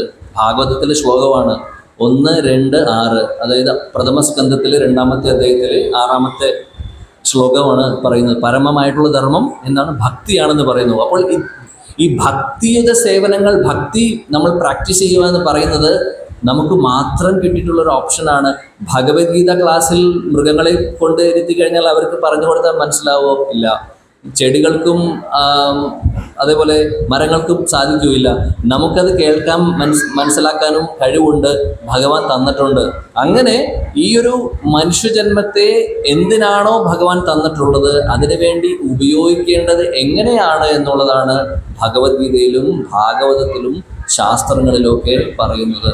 ബാക്കിയെല്ലാം നമ്മൾ ചെയ്യുന്നുണ്ട്, ബാക്കിയെല്ലാം നമുക്ക് ചെയ്യണം. കാര്യം നമുക്ക് ഒരുപാട് റെസ്പോൺസിബിലിറ്റീസ് ഉണ്ട്. വീട്ടിലെ കാര്യം നോക്കണം, ജോലിക്ക് പോകണം, പൈസ സമ്പാദിക്കണം, ഇതൊക്കെ ആവശ്യമാണ്, 100% ആവശ്യമാണ്. കൂട്ടത്തിൽ കുറച്ച് സമയമെങ്കിലും നമ്മൾ ഭഗവാന്റെ സേവനത്തിലേക്ക് നമ്മൾ കണ്ടെത്തണം. കാര്യം 24 മണിക്കൂർ നമ്മുടെ കയ്യിലുണ്ട്. 24 മണിക്കൂർ എന്ന് പറഞ്ഞു കഴിഞ്ഞാൽ ഒരുപാട് മിനിറ്റുകളുണ്ട്. 1500 മിനിറ്റുകളേക്കാൾ കൂടുതൽ മിനിറ്റുകൾ ഒരു ദിവസം നമുക്കുണ്ട്. അതിലെ ഒരു 30 മിനിറ്റ് നമുക്ക് മാറ്റിവെക്കാൻ സാധിക്കുമോ? അതിന് സമയമില്ല എന്ന് പറയുന്നത് ഭയങ്കരമാണ്. നമ്മളെപ്പോഴും സത്സംഗത്തിന് പോകാൻ അല്ലെങ്കിൽ നാമം ജപിക്കാനോ അമ്പലത്തിൽ പോകാനോ പറഞ്ഞു കഴിഞ്ഞാൽ സമയമില്ല, ആ കാര്യത്തിന് സമയമില്ല എന്ന് പറയും. ബാക്കി എല്ലാത്തിനും സമയമുണ്ട്. സിനിമയ്ക്ക് പോകാൻ സമയമുണ്ട്, ന്യൂസ് പേപ്പർ വായിക്കാൻ സമയമുണ്ട്, ബാക്കി ഹോട്ടലിൽ പോയി ഭക്ഷണം കഴിക്കാൻ സമയമുണ്ട്, ടൂറിന് പോകാൻ സമയമുണ്ട്. ഒരു 10 മിനിറ്റ് ഈ ശ്വാസം തരുന്ന ഭഗവാനും വെള്ളം തരുന്ന ഭഗവാനും ഭക്ഷണം തരുന്ന ഭഗവാനും ഓർക്കാൻ സമയമില്ല. ഒന്ന് ചിന്തിച്ച് നോക്കൂ, നമ്മൾ ചെയ്യുന്ന ഏറ്റവും വലിയൊരു ഭഗവാനോട് ചെയ്യുന്ന ഏറ്റവും മോശമായിട്ടുള്ള കാര്യമല്ലേ എന്ന് ചിന്തിച്ചു. ഇതെല്ലാം സപ്ലൈ ചെയ്യുന്ന ആ വ്യക്തിയെ നമ്മൾ മറക്കുവാണ്. നല്ലൊരു ഉദാഹരണം പറയുവാണെങ്കിൽ, നമ്മുടെ കൂട്ടത്തിൽ അല്ലെങ്കിൽ നമ്മുടെ വീട്ടിൽ അച്ഛനും അമ്മയും ഒരു കുട്ടിയെ പഠിപ്പിച്ച് വളർത്തി നല്ല ജോലി കിട്ടി, ആ കുട്ടി എല്ലാം വലിയൊരാളായി, അല്ലെങ്കിൽ ഗൂഗിളിന്റെ CEO ആയി, അല്ലെങ്കിൽ ഈ ഇവിടുത്തെ മെഡിക്കൽ കോളേജിലെ ഏറ്റവും വലിയ ഡോക്ടറായി കഴിഞ്ഞു. അച്ഛനമ്മയും തിരിഞ്ഞു നോക്കുന്നില്ലെങ്കിൽ ആ അച്ഛനും അമ്മയ്ക്കും എത്ര വിഷമം ഉണ്ടാവും? ചിന്തിച്ചു നോക്കും. നമുക്കാണ് സംഭവിക്കുന്നത് വെച്ചാൽ, നമ്മൾ മക്കളെ പഠിച്ച് വളർത്തി, പക്ഷെ തിരിഞ്ഞു നോക്കുന്നില്ല.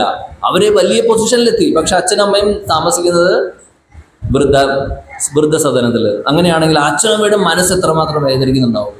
അതേപോലെ ഭഗവാൻ കൃഷ്ണൻ ഇതെല്ലാം നമുക്ക് തന്നിട്ട് അദ്ദേഹത്തിന് എത്ര വിഷമം ഉണ്ടാവുമെന്ന് ആലോചിച്ച് നോക്കും. നമ്മൾ അദ്ദേഹത്തിൻ്റെ അടുത്തേക്കൊന്ന് തിരിഞ്ഞു നോക്കാൻ നമുക്ക് സമയമില്ല എന്ന് പറയുമ്പോൾ ഭയങ്കരം അല്ലേ? അപ്പോൾ നമ്മുടെ ആക്ടിവിറ്റീസ് അല്ലെങ്കിൽ നമ്മൾ ചെയ്യുന്ന കാര്യങ്ങളൊന്നും മാറ്റിവെക്കേണ്ട ആവശ്യമില്ല. ആരും ഇവിടെ സന്യാസി ആവേണ്ട ആവശ്യമില്ല. ഭഗവത്ഗീതയിലെ മെസ്സേജ് അതല്ല. ഭഗവത്ഗീതയിൽ കൃഷ്ണൻ പറയുന്നത് അർജുനനോട് എന്താണ്? അദ്ദേഹം പറയുന്നത് തസ്മാത് സർവേഷു കാലേഷു മാം അനുസ്മര യുദ്ധ്യച മയി അർപ്പിത മനോബുദ്ധിർ.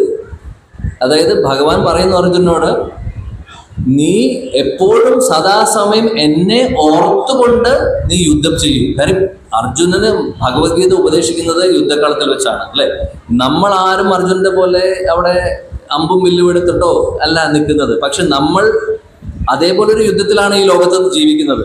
നമ്മളും പല പ്രശ്നങ്ങളും ഫേസ് ചെയ്യുന്നുണ്ട്, പല കാര്യങ്ങളും നമ്മൾ ഡീൽ ചെയ്യേണ്ടി വരുന്നുണ്ട്. ഒരു യുദ്ധം പോലെയാണ്. പക്ഷെ കുരുക്ഷേത്ര യുദ്ധം ആ ഒരു സെറ്റപ്പ് അല്ല എന്ന് മാത്രം. അവിടെ അർജുനോട് പറഞ്ഞത് എന്നെ ഓർത്തുകൊണ്ട് മനസ്സ് മൈ അർപ്പിത മനോബുദ്ധി, നിന്റെ മനസ്സും ബുദ്ധിയും എന്നിൽ സമർപ്പിച്ചുകൊണ്ട് നീ യുദ്ധം ചെയ്തോളൂ, നിനക്ക് വിജയം ഉണ്ടാവും അർജുന. ഇതാണ് പറഞ്ഞത്. നമ്മളോടുള്ള ഉപദേശമാണ്. അർജുനനോട് പറഞ്ഞ ഉപദേശം ശരിക്കും നമുക്കുള്ള ഉപദേശമാണ്. നമ്മളെല്ലാവരും അതേപോലെ ഒരു യുദ്ധക്കളത്തിലാണ് നിൽക്കുന്നത്. ഈ ഒരു ലൈഫ് എങ്ങനെ ഡീൽ ചെയ്യണമെന്ന് നമുക്ക് ആർക്കും അറിയില്ല. അപ്പോൾ നമ്മൾ ചെയ്യേണ്ട സിമ്പിൾ പ്രോസസ്സാണ് ഭഗവാൻ പറയുന്നത്. അവിടെ അർജുനനോട് ഇതെല്ലാം നിർത്തി നീ സന്യാസം എടുക്കാനല്ല പറയുന്നത്.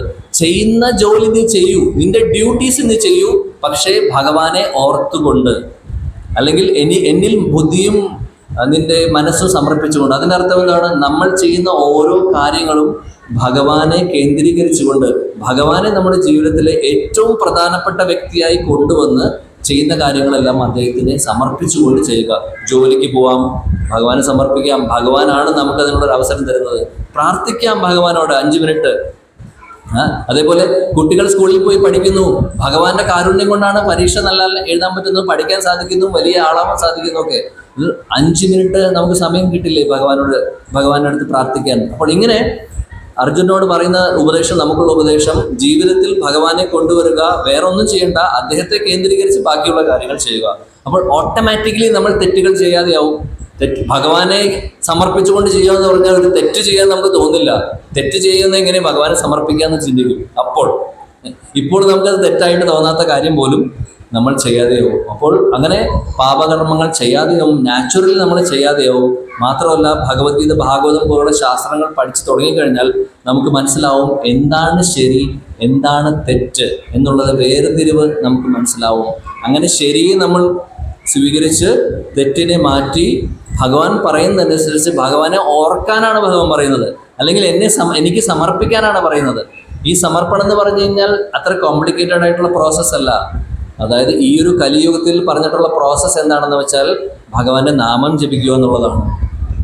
ഭാഗവത്തിൽ പറയുന്നുണ്ട്, കലേർ ദോഷ നിധേ രാജൻ അസ്ഥിഹി ഏകോൻ മഹാഗുണ കീർത്തനാത് ഏവ കൃഷ്ണസ്യ മുക്തസംഗ പരമ്പരജേത്. അതായത് ഈ കലിയുഗം is considered to be the ocean of ഫോൾട്ടുകൾ. നേരത്തെ ഗോപാൽ ഗുരു പറഞ്ഞ പോലെ കലിയുഗത്തിലെ ക്വാളിറ്റീസ് പറഞ്ഞു, പ്രായേണാൽ പായുഷ സഭ്യ, അങ്ങനെ ഒരുപാട് പ്രശ്നങ്ങളാണ് കലിയുഗത്തിൽ. പക്ഷേ ഓഷ്യൻ ഓഫ് ഫോൾട്ടുകളുടെ സമുദ്രമാണ്. പക്ഷേ അസ്ഥിഹി ഏകം മഹാഗുണം എന്നാലൊരു മഹാഗുണമുണ്ട്. ശുകദേവ് ഗോസ്വാമി പരീക്ഷിത് മഹാരാജനോട് പറയുന്നു ഭാഗവതത്തിൽ, എന്താണ് ഈ മഹാഗുണം? കീർത്തന ദേവ കൃഷ്ണസ്യ, ഭഗവാൻ കൃഷ്ണന്റെ കീർത്തനം, അല്ലെങ്കിൽ ഭഗവാൻ കൃഷ്ണന്റെ നാമം ചൊല്ലുകയാണെങ്കിൽ, നാമം ജപിക്കുകയാണെങ്കിൽ മുക്തസംഗ പരമ്പരജേത്, എല്ലാവിധ പ്രശ്നങ്ങളിൽ നിന്നും നമുക്ക് മുക്തി നേടാൻ സാധിക്കും. മാത്രമല്ല ഈ ഭൗതിക ലോകത്തിൽ നിന്നേ രക്ഷപ്പെടാൻ നമുക്ക് സാധിക്കും. അപ്പോൾ സിമ്പിൾ പ്രോസസ്സാണ് ഭഗവാൻ പറഞ്ഞിട്ടുള്ളത്. ഭഗവാനെ ഓർക്കാൻ, സമർപ്പിക്കാൻ. ആ സമർപ്പിക്കാനും ഓർക്കാനും ഏറ്റവും നല്ല മാർഗം ഭഗവാനെ നാമം ജപിക്കുക ആദ്യത്തെ. രണ്ടാമത്തെ എന്താണ്? ശാസ്ത്രങ്ങൾ പഠിക്കുക. ഭഗവത്ഗീത, ഭാഗവതം, നിത്യം ഭാഗവത സേവയ എന്നാ പറയുന്നത്. എന്നും പാരായണം ചെയ്യണം, എന്നും വായിക്കണം, എന്നും പഠിക്കണം, എന്നിട്ട് ചർച്ച ചെയ്യണം. അങ്ങോട്ടും ഇങ്ങോട്ടും ഭക്തരുമായിട്ട് ചർച്ച ചെയ്യുക. ഇത് നമ്മൾ നമ്മുടെ ലൈഫിൽ കൊണ്ടുവരുവാണെങ്കിൽ, ഒരു അരമണിക്കൂർ സമയമെങ്കിലും നമ്മൾ ഭഗവാന് വേണ്ടിയിട്ട് മാറ്റിവെക്കുകയാണെങ്കിൽ, 24 മണിക്കൂറിലെ അരമണിക്കൂർ സമയം നമ്മൾ മാറ്റിവെച്ച് എന്നും ഇതൊരു ചിട്ടയോട് കൂടിയിട്ട് 3 നേരം നമ്മൾ ഭക്ഷണം കഴിക്കാൻ വളരെ ചിട്ടയോടുകൂടി കഴിക്കുന്നുണ്ട്. അതേപോലെ ഇവിടെ ഒരു ചിട്ട കൂടെ കൊണ്ടുവന്നു കഴിഞ്ഞാൽ നമ്മുടെ ജീവിതം മാറുന്നത് നമ്മൾക്ക് നേരിട്ട് കാണാം, അനുഭവിക്കാൻ സാധിക്കും. ഞാനും ജോലി ചെയ്യുന്ന ആളാണ്. കാലത്ത് 7:30-ക്ക് വർക്കിന് കയറി കഴിഞ്ഞാൽ വൈകുന്നേരം 4 മണി വരെ ഓഫീസിലായിരിക്കും. ആ സമയത്ത് ജോലി ചെയ്യുന്നു. പക്ഷെ ബാക്കി വീട്ടിൽ വന്നു കഴിഞ്ഞാൽ വേറെ കാര്യങ്ങൾ, എന്തെങ്കിലും ഭഗവാന്റെ കാര്യങ്ങൾ ചെയ്യാൻ ഞങ്ങൾ ശ്രമിച്ചുകൊണ്ടിരിക്കുന്നു. അപ്പോൾ അതിന് നല്ലൊരു പ്ലാറ്റ്ഫോമാണ് ഹരകൃഷ്ണ പ്രസ്ഥാനം അല്ലെങ്കിൽ ഇസ്കോൺ നമുക്ക് തന്നിട്ടുള്ളത്. ശില പ്രഭുപാദിയുടെ മഹാകാരുണ്യമുണ്ട്. അപ്പോൾ ഇവിടെ ഈ ഇസ്കോൺ കൊച്ചിയിൽ എക്സ്റ്റൻഷൻ സെന്ററിലും നമുക്കതിനുള്ള അവസരമുണ്ട്. ഒരുപാട് ഗീത ക്ലാസ്സസ് നടക്കുന്നുണ്ട്, ഒരുപാട് കുട്ടികളുടെ ക്ലാസ്സുകൾ നടക്കുന്നുണ്ട്. ഗീത റിസിറ്റേഷൻ മാത്രമല്ല, ക്ലാസ്സുകളും. അതേപോലെ തന്നെ കുട്ടികൾക്ക് മാത്രമല്ല, മുതിർന്നവർക്കും ഉണ്ട്. ഇങ്ങനെ ഒരുപാട് പ്രോഗ്രാംസ് ഇവിടെ ഗ്രേസ് ഗോപാൽ ഗുരു പ്രഭുവിൻ്റെ നേതൃത്വത്തിൽ അറേഞ്ച് ചെയ്യുന്നുണ്ട്. അപ്പോൾ ഈ ഒരു ഓപ്പർച്യൂണിറ്റി നിങ്ങൾക്കുള്ളത് നഷ്ടപ്പെടാതെ അത് ജീവിതത്തിൽ കൊണ്ടുവരാൻ നോക്കുക. അങ്ങനെയാണെങ്കിൽ നമുക്ക് മിസ്സിംഗ് ആയിട്ടുള്ള, രാജാവിന് മിസ്സിംഗ് ആയിട്ടുള്ള ആ ഒരു കാര്യം നമ്മുടെ ലൈഫിൽ കൊണ്ടുവരാൻ സാധിക്കും. അപ്പോൾ നമ്മൾ മരിക്കുന്ന സമയത്ത് ഭഗവത്ഗീതയിൽ ഭഗവാൻ പറയുന്നുണ്ട്, യം യം വാപി സ്മരൺ ഭവൻ ത്യജതന്തേ കലേവരം തം തം ഏവൈതി കൗന്ദേയ സദാ തദ് ഭവ ഭവിത. അതായത് ഭഗവാൻ പറയുന്നു, മരിക്കുന്ന സമയത്ത് നമ്മൾ എന്താണോ ചിന്തിക്കുന്നത്, എന്തിനെക്കുറിച്ചാണോ നമ്മുടെ മനസ്സിലുള്ളത്,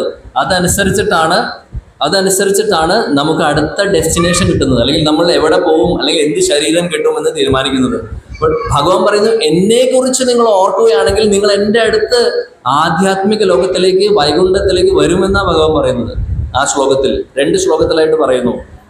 നേരെ മറിച്ച് നമ്മൾ ആ സമയത്ത് വേറെ എന്തെങ്കിലും ആലോചിക്കുകയാണെങ്കിൽ, അല്ലെങ്കിൽ നമ്മൾ മത്സ്യമാംസം കഴിക്കാൻ ഇഷ്ടമുള്ള ഒരാളാണെങ്കിൽ അതിനെക്കുറിച്ച് നമ്മൾ ചിന്തിക്കുകയാണ്. അതിന് മരിക്കാൻ നേരത്തെ ചിലവർ പറയും, ബിരിയാണി കോഴി ബിരിയാണി കഴിക്കണമെന്ന് ആഗ്രഹം. ഇതാണ് അന്ത്യ അഭിലാഷം. ഒന്ന് ആലോചിച്ച് നോക്കൂ, അവസാനം വല്ല പുലിയും സിംഹമായിട്ട് ജനിക്കേണ്ടി വരും. കാര്യം അവിടെ ആകുമ്പോൾ ഫ്രീ ആയിട്ട് മീറ്റ് കിട്ടും, അല്ലേ?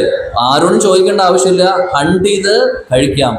ഇതാണ് സംഭവിക്കുന്നത്. അപ്പോൾ നമ്മുടെ ആഗ്രഹങ്ങളും മനസ്സിലുള്ള ചിന്തകളും ശരിയല്ലെങ്കിൽ ഡെസ്റ്റിനേഷൻ എന്താണെന്ന് നമുക്കറിയില്ല. അപ്പോൾ നല്ലത് സംഭവിക്കണമെങ്കിൽ ഭഗവാന്റെ അടുത്തേക്ക് ഈ ലോകം വിട്ട് പോവുക എന്നുള്ളതാണ് നമ്മുടെ ഓരോരുത്തരുടെയും ലക്ഷ്യം. അവിടേക്ക് എത്തണമെങ്കിൽ ഭഗവാനെ സ്മരിക്കാൻ വേണ്ടിയിട്ടുള്ള മാർഗമാണ് നാമജപവും ശാസ്ത്രപഠനവും.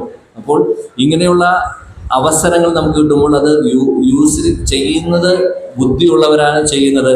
നമ്മൾ ചെയ്യുക, കുട്ടികളെ പ്രോത്സാഹിപ്പിക്കുക. കുട്ടികളെ പ്രോത്സാഹിപ്പിക്കുന്നത് മാത്രം ആയില്ല. കാര്യം വീട്ടിൽ കുട്ടികൾ മാത്രം ഗീത പഠിച്ചുകൊണ്ടാവുന്നില്ല, പാരൻസിനും റെസ്പോൺസിബിലിറ്റി ഉണ്ട്. കാര്യം കുട്ടികൾ എന്ത് കണ്ടാണ് പഠിക്കുന്നത്? പാരൻസ് എന്ത് ചെയ്യുന്നു, അവർ ചെയ്യുന്നത് നോക്കിയിട്ടാണ് കുട്ടികൾ ഫോളോ ചെയ്യുന്നത്, അല്ലേ?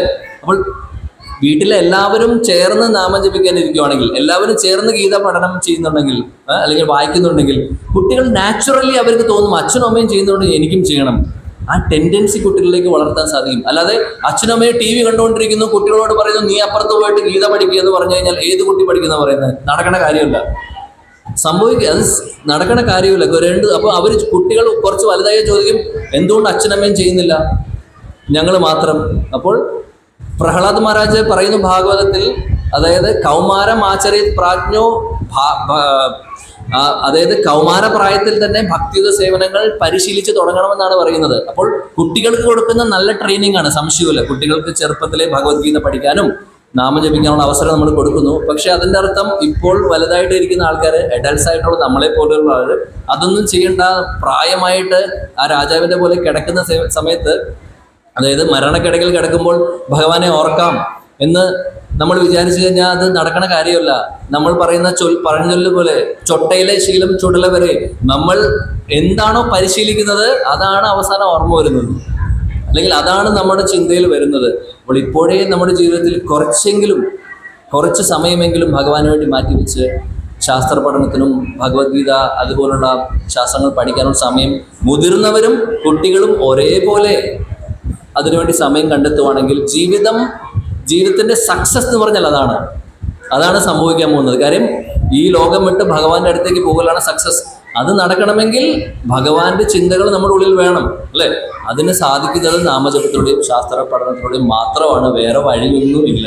അതുകൊണ്ട് എൻ്റെ ചെറിയൊരു അഭ്യർത്ഥന, അല്ലെങ്കിൽ വലിയൊരു അഭ്യർത്ഥനയാണ് എല്ലാവരോടും, ഈ ഒരു കാലത്ത് കുട്ടികളെ സംബന്ധിച്ച് ഇല്ലീഗൽ കാര്യങ്ങളാണ് പലതും സ്കൂളുകളിൽ നിന്നും അവിടെ നിന്നും പഠിക്കുന്നത്. ചുറ്റും നോക്കിക്കഴിഞ്ഞാൽ വഴി തെറ്റാനുള്ള എല്ലാ കാര്യങ്ങളും ഉണ്ട്. ലഹരി ഉപയോഗിക്കുന്നത്, കഞ്ചാവ്, കള്ള്, പിന്നെ മറ്റുള്ള മോശമായിട്ടുള്ള വീഡിയോ കാണൽ, ഇതൊക്കെ എല്ലാ സ്കൂളുകളിലും കോളേജുകളിലും ഉണ്ട്. ഇവരെ നമ്മൾക്ക് എങ്ങനെ രക്ഷിക്കാൻ സാധിക്കും? ഇതൊക്കെ തെറ്റാണെന്ന് കുട്ടികളെ പറഞ്ഞ് മനസ്സിലാക്കിപ്പിക്കാൻ എങ്ങനെ സാധിക്കും? ശാസ്ത്രത്തിലൂടെ, ഭഗവത്ഗീത ഭാഗവതത്തിലൂടെ ഇത് പഠിക്കുമ്പോൾ അതിലറിയാം, അതിൽ പറയുന്നുണ്ട് എന്ത് ശരി എന്ത് തെറ്റെന്ന്. അത് പഠിപ്പിച്ചു കൊടുക്കുക, കുട്ടികളെ നമ്മൾ കാണിച്ചു കൊടുക്കുക.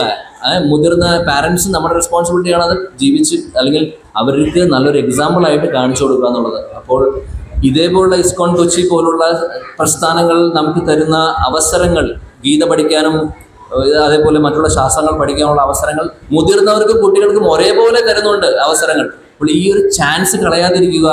ദയവ് ചെയ്ത് നിങ്ങളുടെ ജീവിതം സക്സസ്ഫുൾ ആക്കണമെന്നുണ്ടെങ്കിൽ ഇത് ജീവിതത്തിൽ ഭഗവാനെ കൊണ്ടുവരിക എന്നുള്ളതാണ്. ബാക്കി ഗൂഗിളിൻ്റെ CEO ആയിട്ടോ അല്ലെങ്കിൽ മൈക്രോസോഫ്റ്റ് മുഴുവനും നമ്മൾ വാങ്ങിച്ചുകൊണ്ടോ സക്സസ് ആവുന്നില്ല. കാര്യം മരിക്കുമ്പോൾ നമ്മളെല്ലാം ഉപേക്ഷിക്കുന്നു. രാജാവ് പോയതുപോലെ മുട്ടസൂചി പോലും കൊണ്ടുപോകാതെ നമ്മൾ പോകാൻ പോകുന്നത്. പക്ഷെ നമ്മൾ ഭക്തി ചെയ്തിട്ടുണ്ടെങ്കിൽ അത് നമ്മുടെ ശാശ്വതമായിട്ടുള്ള പെർമനൻ്റ് ആയിട്ടുള്ള ഒരു അസറ്റായിട്ട് നമുക്ക് വരും. നല്ലൊരു ഓപ്പർച്യൂണിറ്റി നമുക്ക് ഫ്യൂച്ചറിൽ ഉണ്ടാവും. അതായത് ചിലപ്പോൾ വീണ്ടും മനുഷ്യജന്മം കിട്ടും, നല്ലൊരു ഭക്തനാവും, അവസാനം നമുക്ക് ഈ ഭൗതിക ലോകത്തിൽ നിന്ന് രക്ഷപ്പെടാൻ സാധിക്കും. അപ്പോൾ അതിൻ്റെ ഒരു തുടക്കമാണ് ഇതെല്ലാം. അപ്പോൾ ഈ ഒരു അവസരം എല്ലാവരും ഉപയോഗിക്കൂ, ഭഗവാനോട് പ്രാർത്ഥിക്കുക, കുറച്ച് സമയം ഭഗവാന് വേണ്ടി മാറ്റിവെക്കുക, നാമം ജപിക്കുക, ഭഗവത്ഗീത പഠിക്കുക. Thank you. ഇത്രയും നേരം എല്ലാവരും ക്ഷമയോടുകൂടി ഇവിടെ ഈ ഒരു സത്സംഗത്തിൽ ഇരുന്നത് എനിക്കിരിക്കാനുള്ള അവസരം സാധിച്ചു. ഇത്രയും വരിഷ്ഠരായിട്ടുള്ള ഇവിടെ ഡിഗ്നിറ്ററീസ് ഉണ്ട്, അവരുടെ മുമ്പിൽ ഇരുന്ന് പറയാനുള്ള ഒരു യോഗ്യതയും എനിക്കില്ല. പക്ഷേ എന്നിരുന്നാലും ഡോക്ടറാണെങ്കിലും അദ്ദേഹമാണെങ്കിലും കുറേ ക്ഷമയോടുകൂടി ഇതെല്ലാം കേട്ടു. അപ്പോൾ ഇതെല്ലാം അവരും അവരുടെ ഇൻട്രൊഡക്ഷൻ സ്പീച്ചിൽ ഇതിനെക്കുറിച്ച് പറഞ്ഞിട്ടുണ്ട്. അതിനെ ഞാനൊന്ന് എക്സ്പാൻഡ് ചെയ്തെന്ന് മാത്രം. അതിൻ്റെ ബേസ് ഓൾറെഡി അവർ പറഞ്ഞു. മാതാജി പറഞ്ഞത് എന്താണ് പറഞ്ഞത്? ഇന്നർ എഞ്ചിനീയറിങ്ങിനെ കുറിച്ച്. ഈ ഇന്നർ എഞ്ചിനീയറിംഗ് എന്ന് പറഞ്ഞാൽ ഇതാണ് ഗീത പഠനം, ശാസ്ത്ര പഠനം. അപ്പോൾ നാമജപം. അപ്പം നമ്മുടെ ഉള്ളിൽ മനസ്സിനെ നമ്മൾ ട്യൂൺ ചെയ്യുന്നു. പുറമേ നമ്മൾ വേഷം കെട്ടിയോണ്ട് മാത്രം ആവുന്നില്ല, ഉള്ളിലും കുറേ അഴുക്കുണ്ട്, അതിനെ തുടച്ചു മാറ്റാനുണ്ട്. അതിന് ഏറ്റവും നല്ല മാർഗമാണ് ഭഗവത്ഗീത പഠനവും നാമജപവും ഒക്കെ. അപ്പോൾ എല്ലാവരും ഇത് ഫോളോ ചെയ്യാൻ ശ്രമിക്കുക. ഭഗവാൻ അനുഗ്രഹിക്കട്ടെ എല്ലാവരെയും. ഹരേ കൃഷ്ണ കൃഷ്ണ കൃഷ്ണ ഹരേ ഹരേ, हरे राम राम राम हरे हरे. श्रीमद् भगवद गीता की जय. गीता जयंती महामहोत्सव की जय. जगत गुरु शिला प्रभुपाद की जय. Thank you. हरे कृष्ण.